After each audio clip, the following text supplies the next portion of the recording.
Maze வீட்டை கட்டுறாங்க.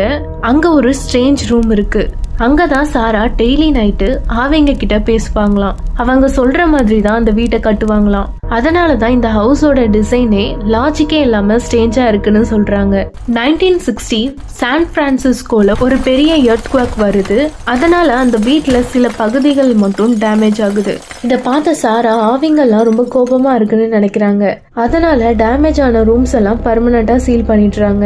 1922ல சாரா Winchester இறந்து போறாங்க. அந்த டைம்ல கன்ஸ்ட்ரக்ஷனை உடனே நிறுத்துறாங்க. 38 வருஷங்களா கட்டப்பட்ட ஒரு வீடு திடீர்னு ஒரு நாள் சைலண்ட் ஆயிடுச்சு. இந்த மேன்ஷன் இன்னைக்கு ஒரு டூரிஸ்ட் பிளேஸா இருக்கு. ஆனா சில விசிட்டர்ஸ்லாம் என்ன சொல்றாங்கன்னா, காரிடர்ஸ்ல சில ஷேடோஸ் நடக்கிற மாதிரி தெரியுதுன்னு சொல்றாங்க.